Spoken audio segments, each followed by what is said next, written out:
Hello everybody, in today's video I'm going to show you how to fix Roblox Error Code 279.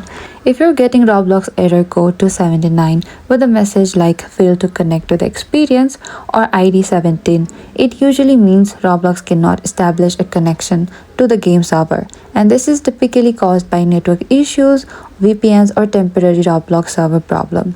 So firstly, you need to check your internet connection. Simply go to your notifications bar and turn off and turn on your Wi-Fi, or you can also switch between the cellular data or your Wi-Fi connection as well.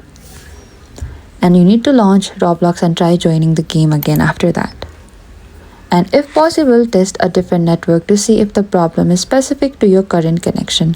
You can also disable your VPN or proxy. VPNs and proxy services can interfere with Roblox connection. Turn off any VPN or proxy you're using and restart Roblox and try joining the experience again. Or you can update to your Roblox. Go to your App Store, and if you find any update available for Roblox app, try updating your app. And that is it. By following this step, you can resolve most cases of Roblox Error Code 279 and reconnect to Roblox experiences successfully. Thank you for watching this video. I hope this video was helpful.